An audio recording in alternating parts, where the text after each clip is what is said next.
Hello and welcome to Geoscope on Politics Social. I'm Graham Hughes. Ollie is on his way. I just tried to pick up the microphone there thinking it was my cup, but it wasn't. Good evening, good evening. So far in the chat we've got Diz and we've got Ghost Pouch. We have got Lost Missionary. We've got Pete's Music in there. We've got Sly and the Family Stone, I think. We've got the Gin Stitcher. We've also got Chris C in there as well. And others. If you'd like to join our friends in the chat, give us a like, give us a subscribe, and wait for a minute, and that unlocks the secret level. The secret for this channel, allowing you to actually join into the chat. So please do that. So today we're going to talk about a bunch of stuff that's affecting people all across the world, but we want to start off by talking about this global assault on the rights of women and girls in 2025, spearheaded by the Trump administration of America. Now, this backlash against women and girls has been a long time coming for the far right, the Nazis, that are unfortunately in control with many countries right now. And Trump's second term has certainly become a catalyst for this ongoing war on women.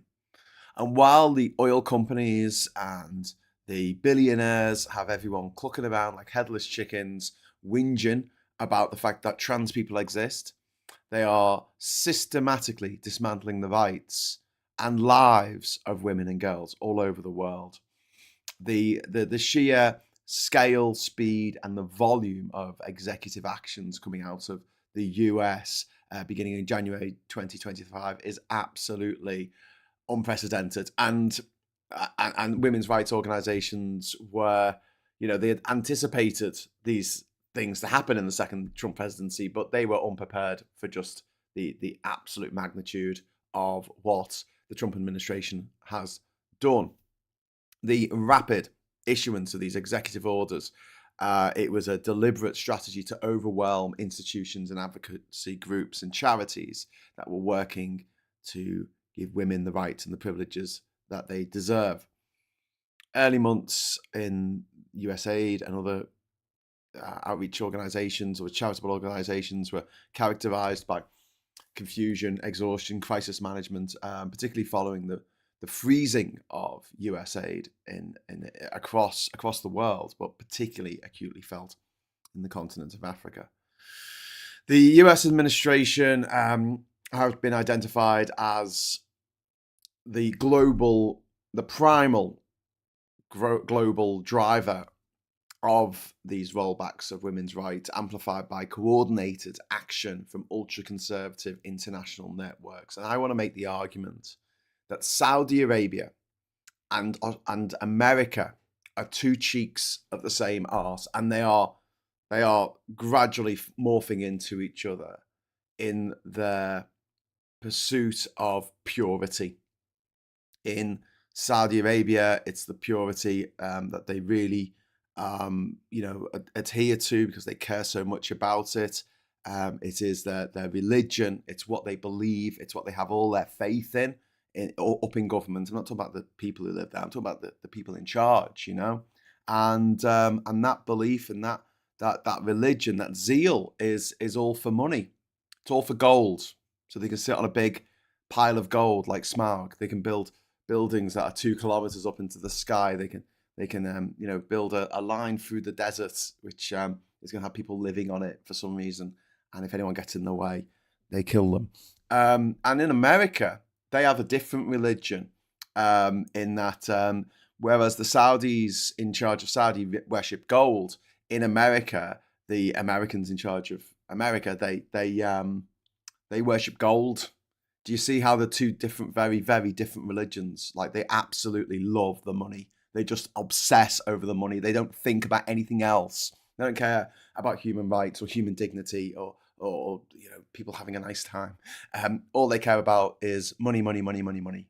Grubby, money-grabbing motherfuckers in charge of these two big countries, Saudi Arabia and America, and also Russia, but less of Russia right now because Russia is nowhere near as powerful as Saudi Arabia or America.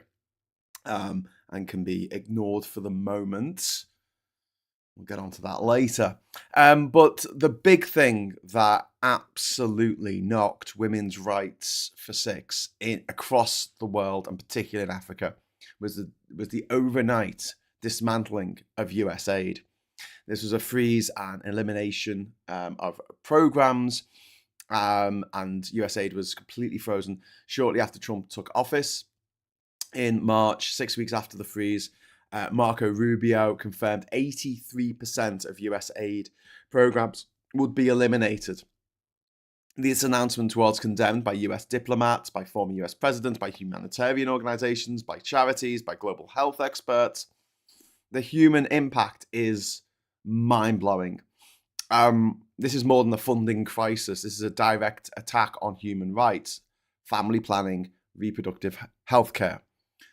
Women and girls are disproportionately affected by what's happened with US aid, especially in conflict zones where rape is still being used as a weapon of war, where women have no access to safe medical procedures that they require to keep them alive, and areas with limited maternal healthcare infrastructure are also affected. Also areas where HIV is rife, like in Mozambique. Okay, so Mozambique, the example that's given there often is that until this freeze, women were given a procedure during childbirth, which meant that they didn't pass the HIV virus, they were HIV positive themselves, onto their babies.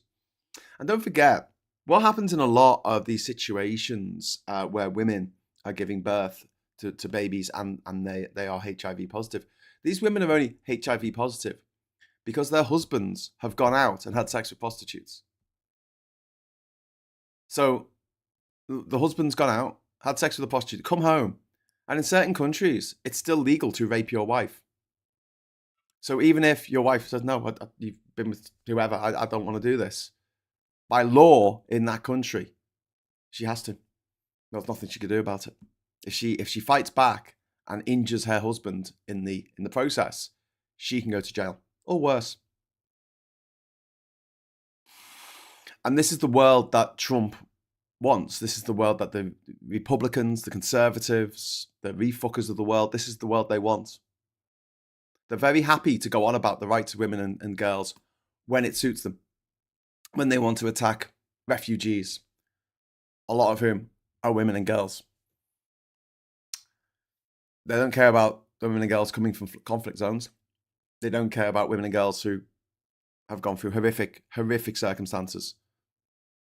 And we're relying on US aid to come through.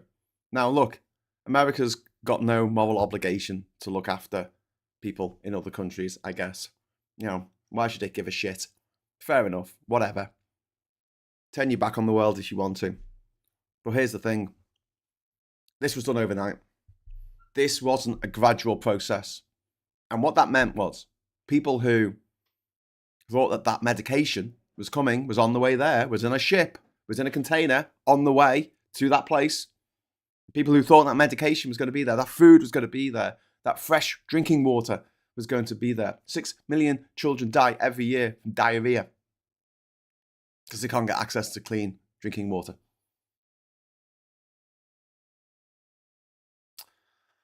And they just stopped. They just stopped all the medicine, all the food, all the clean water. They stopped it all. They just stopped it. So the people affected didn't have time. The charities, the institutions, the governments didn't have time to find them from somewhere else. It takes a long time to open up new supply chains. You can't just do it overnight, but they shut down US aid overnight. And they let millions of pounds, as in the weight of food, go rotten. They let medications go out of date. They threatened to burn contraceptives that were being held in a warehouse in Europe.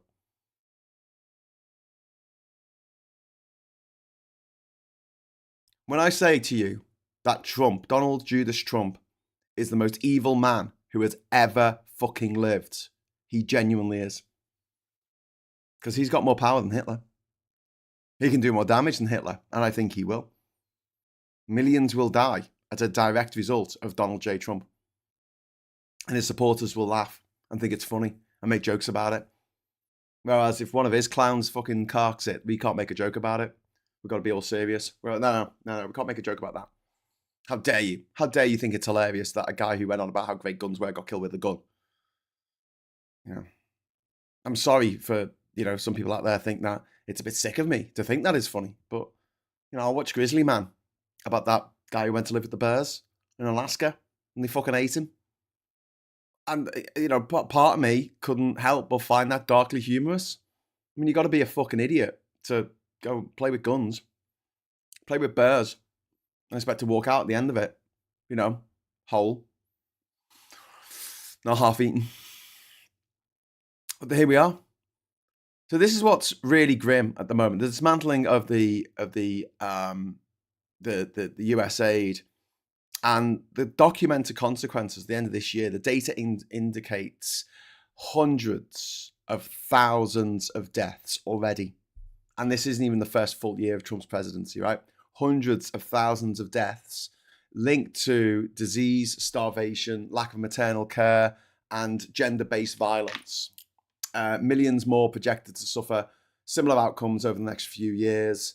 And the UK and the Netherlands, two of the largest family planning aid donors after the US, have announced cuts to family planning and anything to do with contraception or abortion. It's been cut back because America has this policy of saying if this aid has anything to do with family planning, then we're not going to give the money. We're not going to give the aid. And Keir Starmer's decision to cut approximately £6 billion of overseas aid was intended to appease Trump, which is what's happened from a nominally left-wing organisation like the Labour Party, which is so grim. We're going to talk about the Christian right mobilisation in the UN in a moment, but I've just been joined by Ollie Bowlerhatman. How you doing, Ollie? You all right? Hello, I'm all right. Did you get you out of bed? No. No, believe it or not, the gym. The gym? Oh, fantastic. Oh, at least you're looking after yourself. There's more than I fucking do. I was just talking about the war on women waged by the Trump administration. I was just about to start talking about in March, multiple Christian organisations met at an upmarket New York hotel, and they had a conference alongside the UN and Women's Annual Gathering. And the purpose was to share strategies to defeat what they described as the UN's radical agenda to give women and girls dignity and rights. And they want US policy changes on gender diversity and abortion to be spread out across the world, pushing out their far-right Sharia law that they love in America over everyone. Yeah, well, as we know, if you've like me, you've read the new National Security Plan of 2025 because you're a lunatic and you read these types of things. You know that they've eliminated any reference to human rights. Yeah. And democracy. I'm furthering democracy. Oh, no. Democracy is mentioned 3 times. It gets as a bad thing. 3-time word mention. As a bad thing. It depends. There's one time where it says, it mentions like democracies. It doesn't really state, shall we say. It doesn't say it's a good thing. Good or bad thing, yeah. Just something that might exist, unfortunately. But yeah, talking about this anti-women's group that met. It's part of the patriarchy, isn't it? It's the poison of patriarchy, as it was called by Antonio Guterres, who is the Secretary General of the UN. And then you got the family values conferences, which have been taking place across Africa. Yeah. And these events framed as resistance to foreign forces undermining traditional family values, but it's all been paid for by Americans. All the money rolling in is from Americans, American mega churches, evangelical pastors, and all this kind of stuff. Yeah, they funded all this. Family Watch International, Sharon Slater, Austin Ruse from the Center for Family and Human Rights, or CFAM. Yeah. And there's a guy who's got an unpronounceable Polish name who's labelled an extremist religious organization. His Ordo Luris, is it? It was labelled as an extremist religious organization, and yeah, they're talking about getting NGOs that are already in Africa and African NGOs to resist what they call global social radical global social engineering by the UN and the EU. Mm. And yeah, there was the Mormon Church, that American church that was set up by that American with the magic glasses. You could read the tablets that you needed the magic glasses to read the tablets. The Mormons. Yeah. So they hosted an event in Sierra Leone called the Strengthening Families Conference, which was anti-LGBTQ. Plus, wearing the magic underwear as well. Yes, very transphobic as well. And yeah, this is not a new phenomenon, but the scale of US involvement in Africa for these matters is significantly larger than ever before. And then there was the US plan to destroy contraceptives that I mentioned earlier. There was a stockpile of contraceptives bound for Africa that was in a warehouse in Belgium. And in July, the US announced plans to destroy it. It was worth $10 million. And destruction of it would deny 1.4 million women and girls access to contraception across the Medicine Sans Frontier called it reckless and callous. That's a good way of putting it. And yeah, and NGOs, they offered to buy the contraceptives rather than burn them. Yep. And the US government refused all offers. But thankfully, the Flemish government did step in and block the destruction of usable supplies. But the situation remains unresolved. And obviously, all kind of medicines and things have a shelf life. So while it still is, it's still there. It hasn't been destroyed, but America wants to destroy it. $10 million worth of contraceptive medicines. And yeah, and the global gag rule. This is the rule about it halts US aid to any organization that provides or advocates for advice on abortion services anywhere in the world.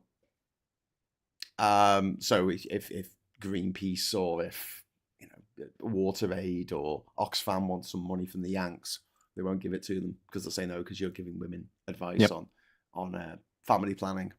And this is it. This is the crazy thing that's happened now. It's just all crazy, hard right, MAGA money flowing into things. I mean, we've seen this over here as well, bear in mind. It wasn't literally, this weekend, was it? Not too long ago. Tommy 10 Names had, decided it was bringing back Christianity. So it's not just happening in Africa. It's all this money is now targeting everywhere else because they want to sort of power their crazy right-wing Christianity worldview. Yeah. Tommy 10 Commandments. Yeah, Tommy 10 Commandments. But I think we need to start a new religion, mate, based on Christianity called Jesus Would Fucking Hate You. And that's what it is. And so when they come to the door and they go, what religion are you? New denomination. I'm Jesus Would Fucking Hate You. Because he fucking would. He would hate Trump. He would hate Farage. He would hate Tommy 10 Names. He would despise these motherfuckers. He would turn their tables over and whip them. Yeah, always remember, the first church, when it was looked up, if you look at all the history, was communist. It was very, very communist. It was very communist. Consider the lilies. Well, they can photosynthesize. Anyway, but yeah, this is really, really grim. This gagging program. I mean, the right wing love to talk about being silenced and being gagged and not being able to say things they want to say and do things they want to do. And the reality is the absolute fucking flip of that, isn't it? It's the other side of it.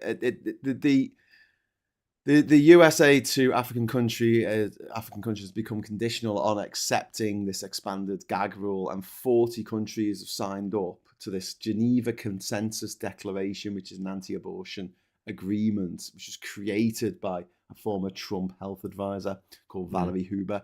Honestly, the whole thing is so fucking grim, and I hate the people who voted for Trump. I absolutely hate them. I don't want anything to do with them. Well, don't worry, they're getting their comeuppance. They're pretty much getting their comeuppance. They love it, though. They are. No, they've Farmers got a humiliation king.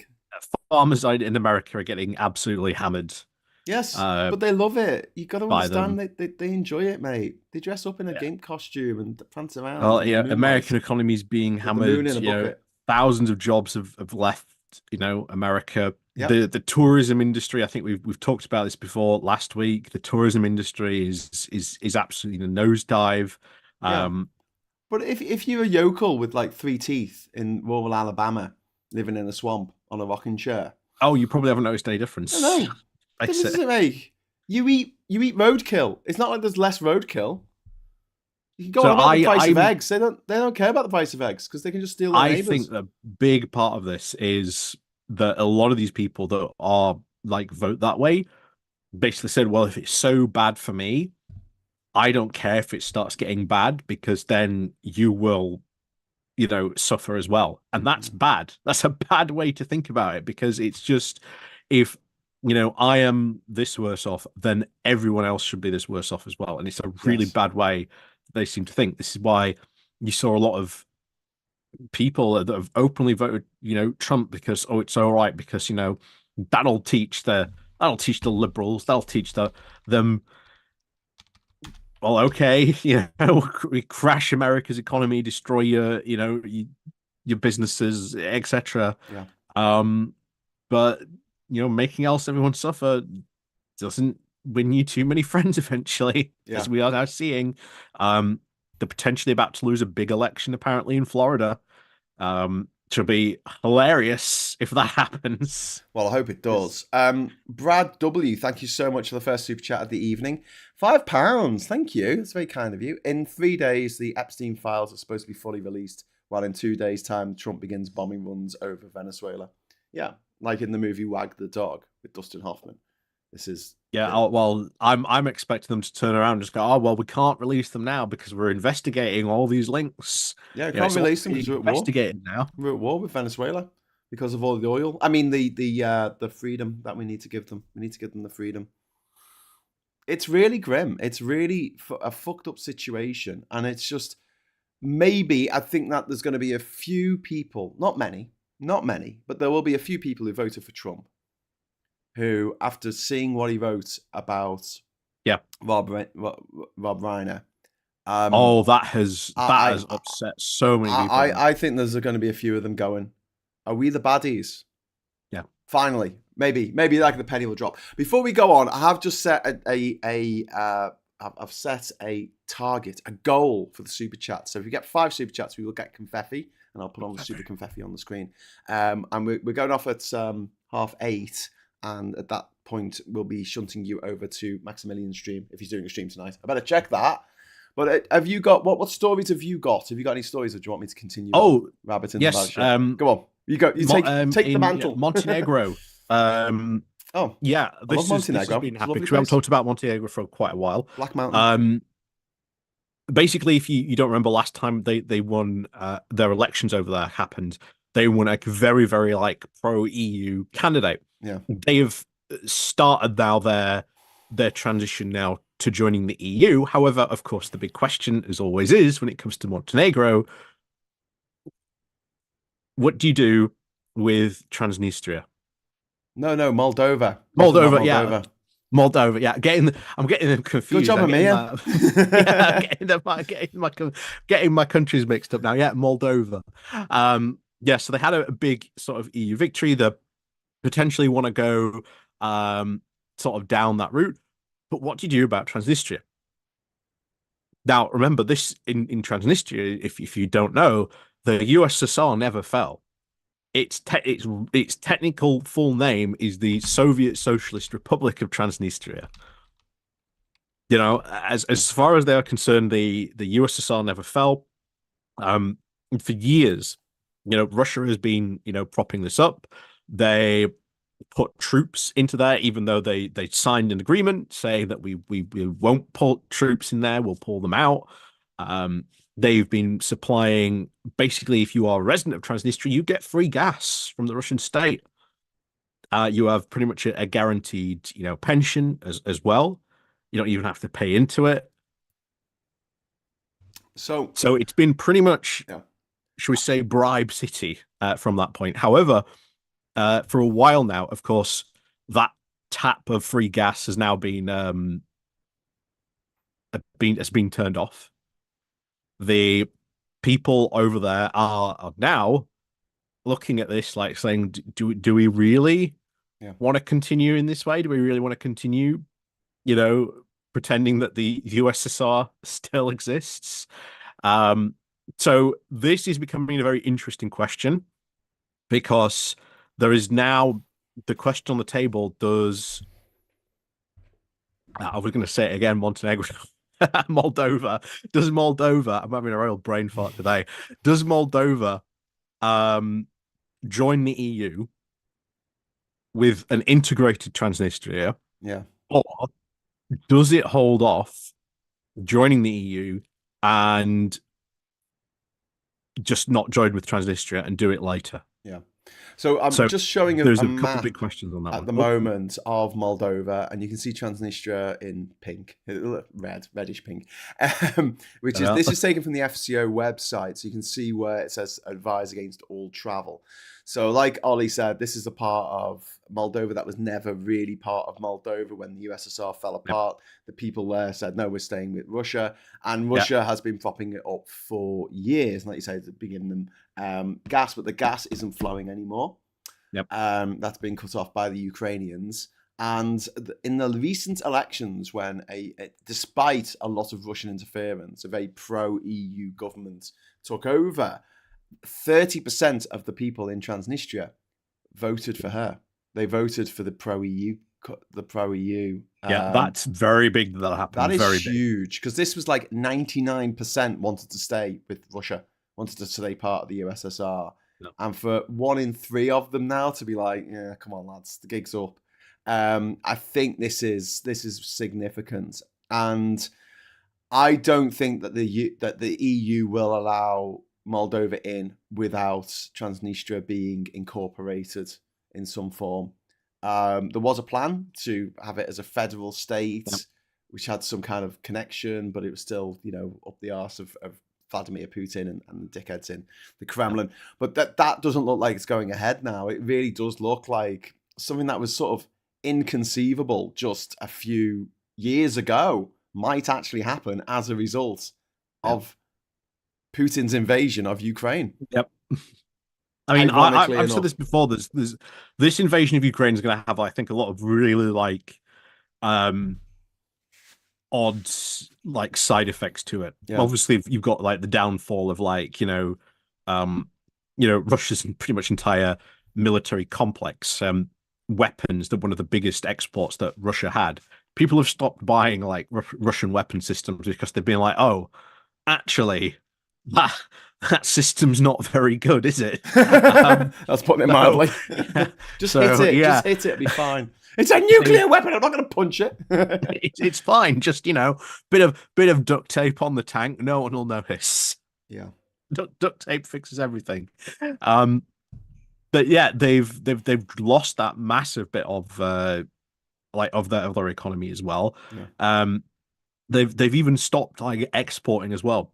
At this moment, Russia is not exporting gas because it has constantly been hit with its refineries have constantly been hit by the Ukrainians. Yeah. I mean, that's been a targeted thing. Yeah. Something else, the Ukrainians, did you notice they took out a submarine? Yes. Did you see this footage? So this was footage that came out today. I presume it was last night that it happened. But there's a military base in the Black Sea, a Russian military base, and this is where they there, and suddenly to. there's this massive explosion in the water. And you're like, oopsies! And this is again Ukraine, a country with no navy, managing very effectively to take out the Russian navy. Yeah, I mean, bear in mind, originally, of course, the navy was based in Sevastopol. Then, because they were taking that many losses in Sevastopol, they've had to move where they are now. Yeah, that's true. To this new port. That port, by the looks of it, no longer safe.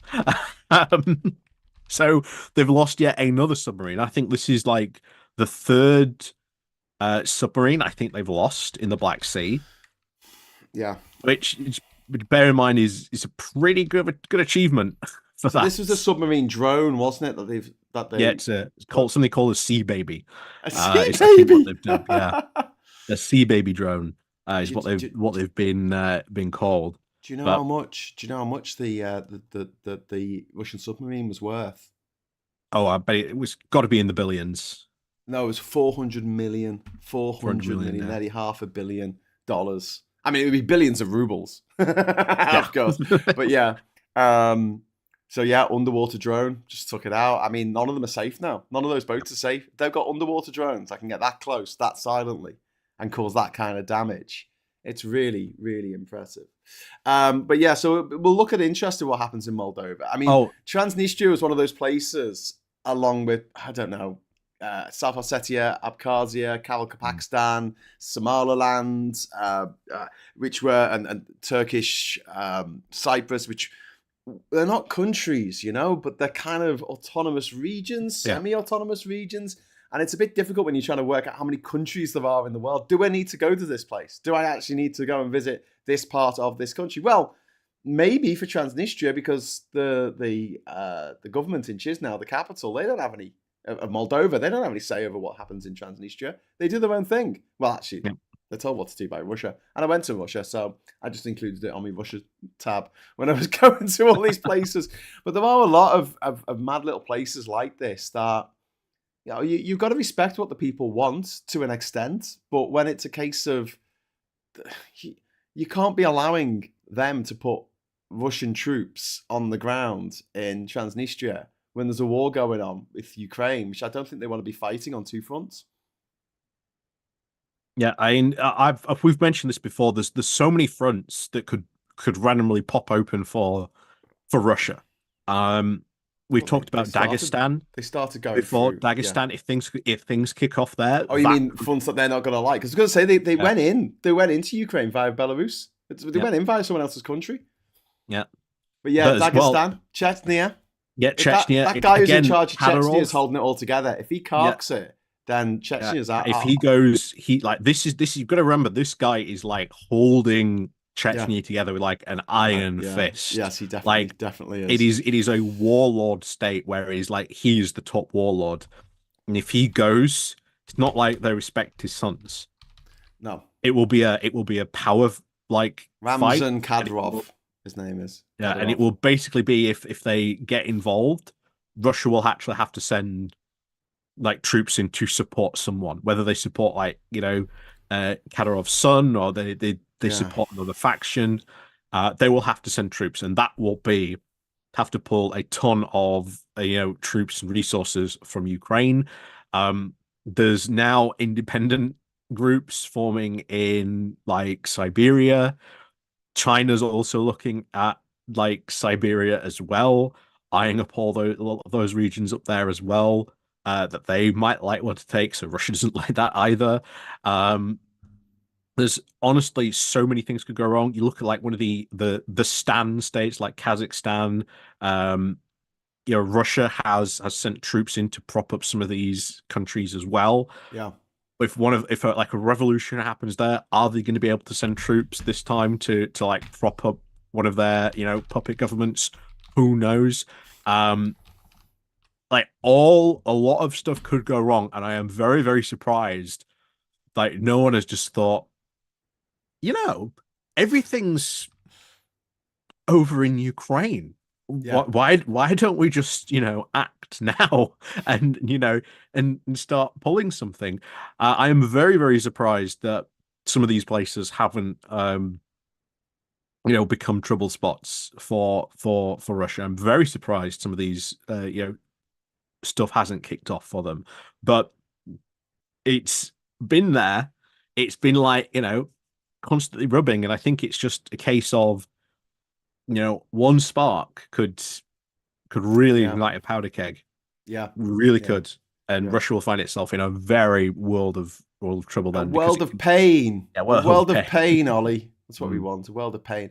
So we just got another super chat in from Miss Paula Thomas. It's very kind of you, Miss Paula Thomas. I really appreciate it. There was some evidence that they took out 2 subs in the port. Oh, wow. In that op. They certainly did damage to the key. So there you go. Yeah. Yeah, pretty cool, pretty cool. It's hard to comprehend the speed of the shite since Trump's coming to power. It's breathtaking, says Lost Missionary. Yeah, it is, but Yep. it's been facilitated by the people by the people in charge of the Democrat Party and of institutions within America not standing up to him. Not everyone should have said no, fuck off. The civil servants should have just fucking down tools. Again, this was all the part unions in America supported the motherfucker, and now he's screwing them over. The farmers support him, he's screwing them over. Yeah, Same thing happened with the fishermen over here. You know, they supported Farage, and what did Farage do? He fucking screwed them. I mean, this is all part of the, you know, all goes back to the 90s when, you know, the USSR collapsed, and there was this like fear that, nuclear weapons would just like go missing and like be sold off. You know, Ukraine when it first got its independence, was told pretty much by the West, give up your nuclear weapons or like we will consider you a pariah state. And that's where like the Budapest Memorandum, of course, comes out from it. You had a lot of these, things like that kicking off at that time. And it was basically concerned that, Putin is some sort of, stabilizing force.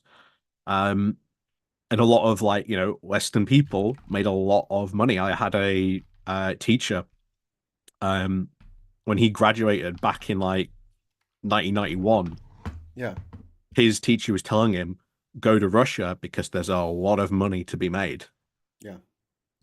And that's the style. I always remember him telling me that story when I was at uni. It was just Grand Theft Soviet, wasn't it? We have got some good news though. Can we have some good news for a change? Because there's been a lot of shit, especially this weekend. The UK is set to rejoin Erasmus. Yep. Next, we're going to be officially rejoining it, and next year, and then British students will be able to participate in the EU-wide scheme from January 2027. So that's fantastic. That means that children who aren't born with a silver spoon up their arse will be able to go and live and study in another country for a year, which is nice.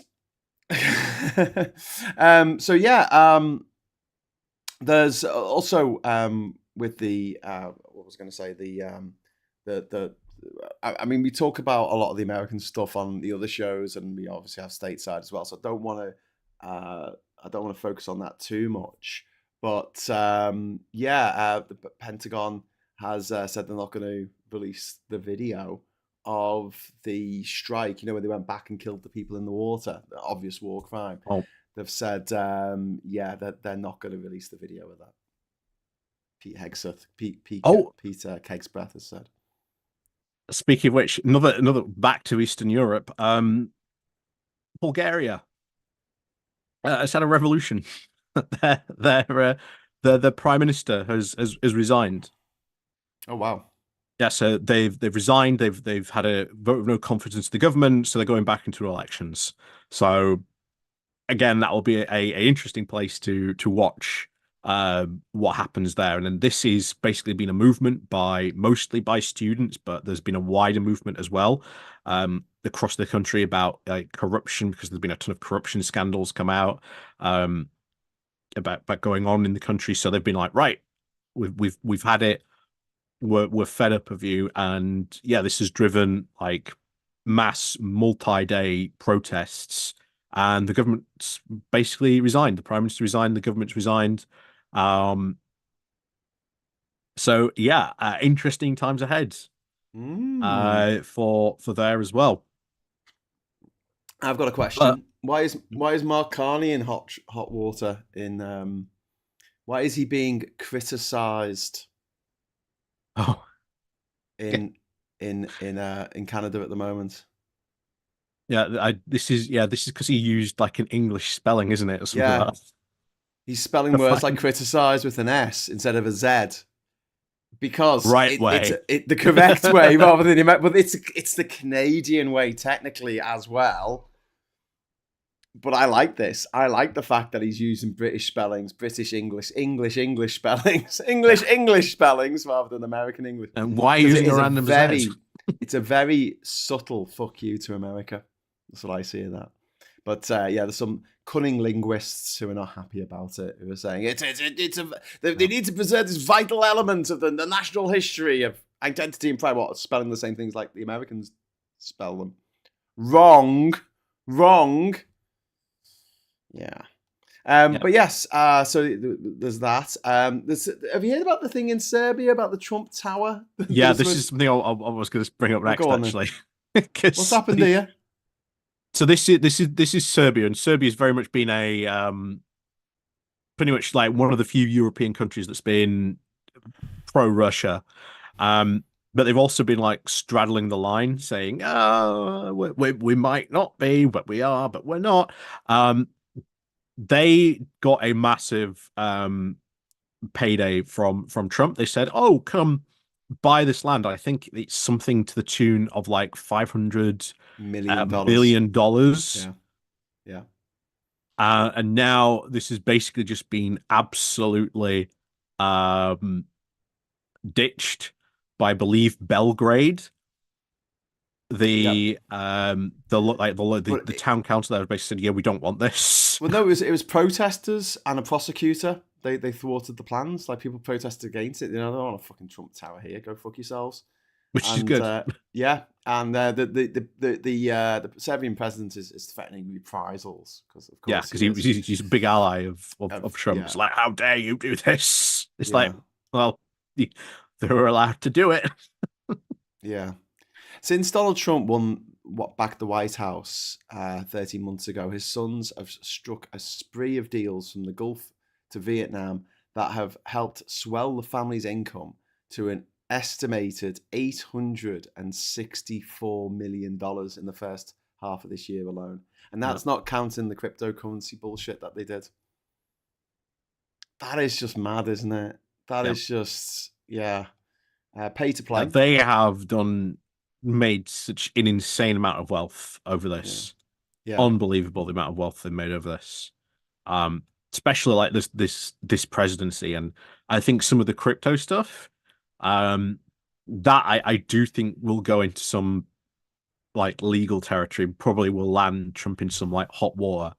I hope so, but I wouldn't hold my breath because, oh my god, like. Well, like I say, I think after this, after this presidency, Trump will basically just pardon himself. But what I don't think he will pardon is his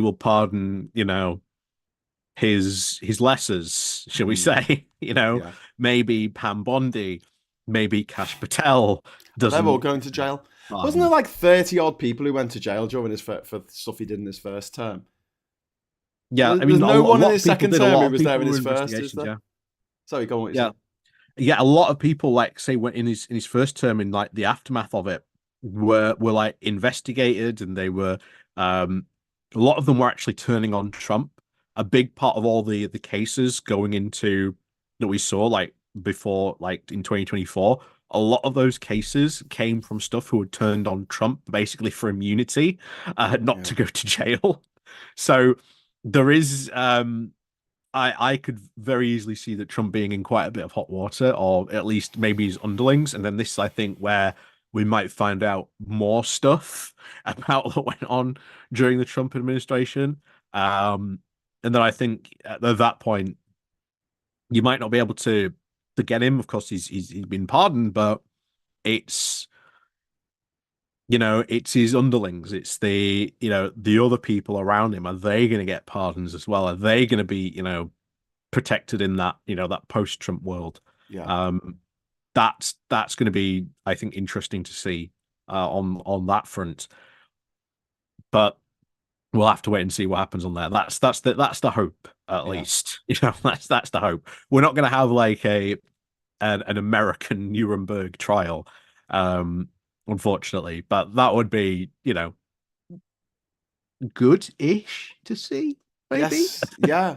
Well, I mean, I genuinely believe that whatever wreckage is left, to sift through it after the end of this Trump reign of terror, they're going to have to rebuild. They're really going to have to rebuild a lot of their institutions that Trump has demolished, figuratively and literally.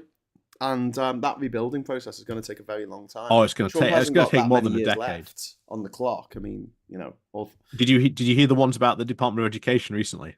no, God, Yeah, so tell this me. is this is insane. They got rid of some people in the Department of Education who were responsible for like disciplinary actions for teachers. Right. Like, they just got rid of them and they fired them.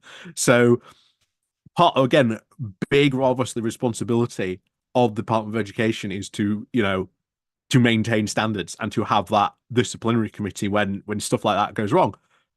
No, under Trump, gone. So they've had to rehire them basically to keep them on board. It's like Their and it's incompetence. I hope their incompetence is their downfall. yeah, it's big part of this problem though is if you get like a Democrat next president, you are going to have a lot of Trump appointees in like some of these agencies and some of these offices. That's going to be very interesting to see if some of these people say, "I'm not going. Yeah. I'm staying where I am." And do they start causing problems for then the new Democrat, you know, potential president or the Democrat run administration? That could be very interesting to see as well, because once you get rid of them, you've then got to try and hire people. Are you going to hire brand new people, which means you've got to rebuild that knowledge base from well scratch, or do you hope that all those people that got fired want their job back? That's not a guarantee Not a guy. that Well, they are they've going to got want another their job job, back, and because they might, yeah, yeah, they might have got another job. They yeah, might be interested in going back to work, yeah, for the government. So that is going to be a very, very difficult process yeah. in like a post Trump world. In we hope in 2030, and we'll see what happens, of course. But yeah, interesting time for that on that front. But Yeah. of course, going over to Africa again, um, Ethiopia might be going to war with Eritrea. Apparently, this Again, again is not good at all. Ethiopia, of course, reason why they're doing it is because they want access to the Red Sea. well, They've they want basically access to the stated, sea, yeah, which they we used to want, have. So just to explain, when the decolonization of Africa took place over the 50s and 60s and into the 70s, Ethiopia was remarkable in that it was the only country in the whole of Africa that was never colonized. It was invaded by the Italians in the 30s under Mussolini, but it wasn't actually colonized in the same way that Eritrea was. So Eritrea was colonized by the Italians. So you go there, they still have these ancient cappuccino machines and all kinds of shit. The Italian influence is very obvious there. But as for Ethiopia, as it was Abyssinia at the time, they when they I can't really say when um, Ethiopia got independence, because it didn't. It was never ruled by somebody else. But when it kind of when it got rid of the Italians, the fascists in the 40s, and then when Eritrea got independence from Italy, Eritrea, for whatever reason, was lumped in with the rest of Ethiopia. Ethiopia from Addis Ababa had a historic claim over the region, over the area. But it's not just the fact that Ethiopia is a Coptic Christian country and Eritrea was not necessarily a majority, it's kind of half and half, but it was there's a lot more Muslims living there. Obviously, it's very, yep, very close to Saudi Arabia. It's very close to Yemen, and then the Middle East. And so yeah, for many years they lived in this uneasy marriage, locked together. yep, And a lot of my generation remember the images, the horrific images of children starving in Ethiopia. And this is why the whole Live Aid, Band Aid thing happened. But that was a war going on. That famine that did happen. The crops did fail, but it was exacerbated by the fact that there was a civil war going on at the time between Ethiopia and Eritrea. I think it was 1991 that Eritrea got independence, and it's been ruled by a military junta ever since. The border between those two countries is closed. It's landmined. You cannot cross that border from place to the other. You got to go via Djibouti or go via Sudan. And it's just I don't know. The whole situation's really, really grim. And there was the Tigray. Well, I will say war. It was like a conflict up in the Tigray area of Ethiopia, which is adjacent to Eritrea. So yeah, it was a bit of an awkward situation where the Nobel Committee gave a peace prize to the president of Ethiopia, and then a year later he went to war against his own people. But that's another story. But yeah, if that does kick off again, it's always been simmering away. Yep. They've never normalized relations. Same with South Sudan and North Sudan. And these are historic issues, problems caused by Europeans going to these places and fucking them up. Like, we're the ones who drew the boundary. We drew that border there. It's like, oh, we'll have this bit, you have that bit. And we're still living with the repercussions of that years later, and people are still suffering because of the repercussions. We're talking of people suffering in the Darfur region of Sudan. There is more horrific stories coming out of this, the government forces and the paramilitary forces basically fighting each other, and just civilians being massacred in between. And it's still going on, and the world is just not paying attention. Really not paying attention. But before we go on, big shout out to Blah Blah CW for the £2 super chat for Diz and Confetti. Thank you very much for that. And also, we've got Martin Harrow there. Tomorrow's super chat funds spent. Thank you, Martin. So we've got 3 out of the 5 for the target. So if we get 2 more in the next 5 minutes, then we will release the confetti. But after that, we're going to have to shunt you all over to Maximilian's stream. Yep. Oh, tonight. And yeah, before we go, we should also probably mention Trump is now suing the BBC, we learned this morning as well. For $10 billion? Because they changed what he said using AI? They didn't. They edited what he actually just said. They just cut out the 40 minutes in between. But they got the gist of it, which was go up to the Capitol building and destroy it. Which is what they found when they went and investigated this in the House of Representatives, which meets in the Capitol. Yeah. And it was only kicked back by the Senate because the Republicans stopped it going through. But on a political angle. that could get very interesting in the new year as well. Have you heard about that? What? So obviously the whole healthcare thing in America, they had the American Health Care Act, these subsidies they had, which helped to lower people's I think it was like the cost of their private insurance. A big part of the rolling lockdown that we saw was because the Republicans wanted to get rid of those. Yeah. The Democrats wanted to keep them. And then for some reason, a group of Democrats decided, oh no, they've promised us a vote in the House if we agree to reopen the government. And of course they reopened the government. They passed this funding bill. And now the bill by Mike Johnson has gone, nah, I'm not going to bring forward this bill. Yeah.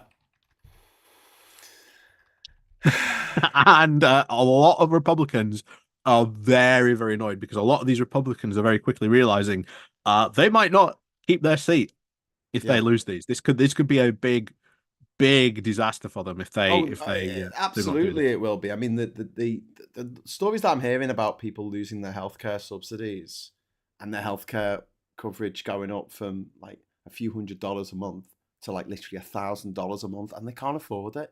Imagine you got a family, and and you've got adult children living with you because they can't get a foot on the housing ladder because of the way it's all gone in recent years. It's Richard's put in a confetti donation. Thank you so much, Richard. That is very kind of you, my friend. We just need one more. And I want to talk a little bit before we go. We've got a few more minutes. I want to talk about Maria Corina Machado, who is the opposition leader from Venezuela, who was a bit of a darling of the resistance movement, but now a lot of people tend against her because she is supporting Trump and his military action and his harsh sanctions against Venezuela, which is just killing Venezuelan people. And she just won the Nobel Peace Prize. Oh, hang on. We just got the confetti. Hang on. We'll go back to her in a moment. Thank you very much to Blah Blah CW for the super chat, £2 super chat. And Blah Blah CW says, boom, confetti! Play the music, play the tune. Yay, it's confetti time. It's confetti time. Yeah, anyway, that was fun. Okay, so thanks very much to everyone who's contributed. But yeah, what's your take on it? I mean, she argues that severe pressure is necessary to get rid of Maduro. I don't like Maduro. I want him out, but I don't want people to have to die. In the same way that I didn't like Gaddafi, I didn't like Saddam Hussein, but I didn't want us to go to war in order to get rid of these motherfuckers, because natural causes will do that eventually. Yeah, it'd be interesting to see what ends up happening, because you don't want this to be another Bolsonaro, not Bolsonaro. I can't remember his name now. I'm having a real brain fart today. The Philippines. Argentinian president. Pinochet. No. One. Crazy one. Milei. Milei, that's it. Oh, couldn't remember his name for life. Yeah. Literally, you do not want another Milei situation happening in Argentina, because remember, big part of Milei's government, the first thing he did was he's pretty much just sold everything off. Yeah. In Argentina, everything that was publicly owned, he just went and sold everything off. Could she end up doing that? Who knows? Might she end up being quite bad for Venezuela in the long run? Who knows? Would she actually bring back, democracy to Venezuela? Who knows? Well, no, this is the thing. Because she's advocating violence, my issue here, and what I think might end up happening, unfortunately, is that the supporters of Maduro, and I've never been there under Maduro, I've been there under Chavez, but they are fanatical, mate. They really do. They love him and they think he's the greatest thing since sliced bread.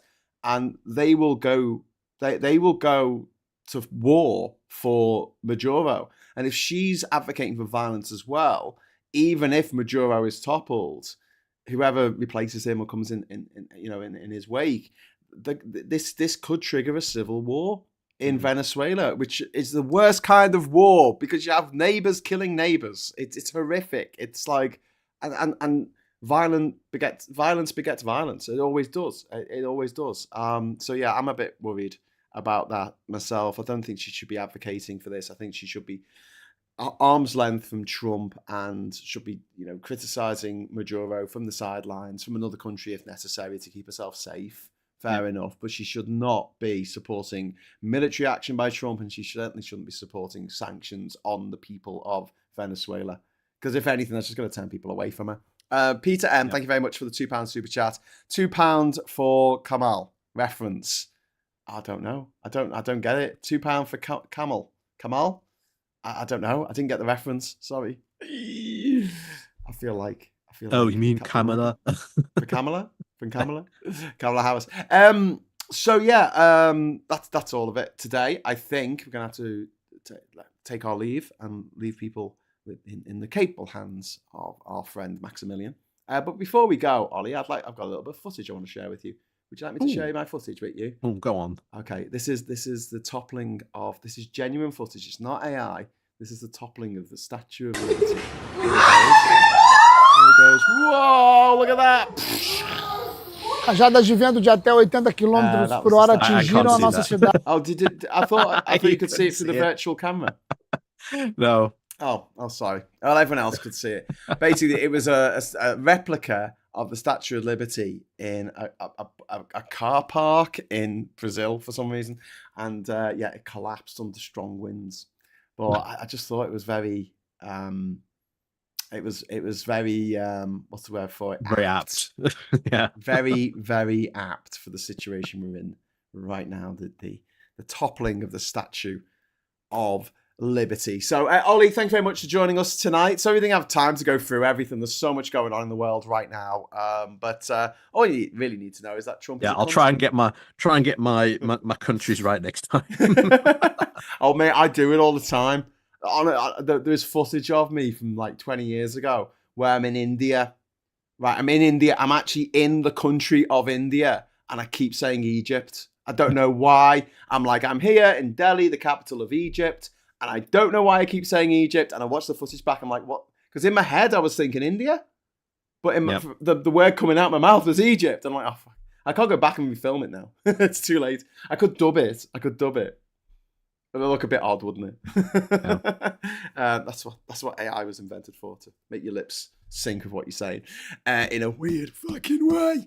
Okay, Ollie, thank you very much for joining me tonight, and thank you watching this for joining us both. And until next time, until tomorrow morning, bright and early at 9 o'clock for Morning Brew. If you want to give us a like before you go, we'll really appreciate that. And if you haven't subscribed to the channel, please subscribe to the channel.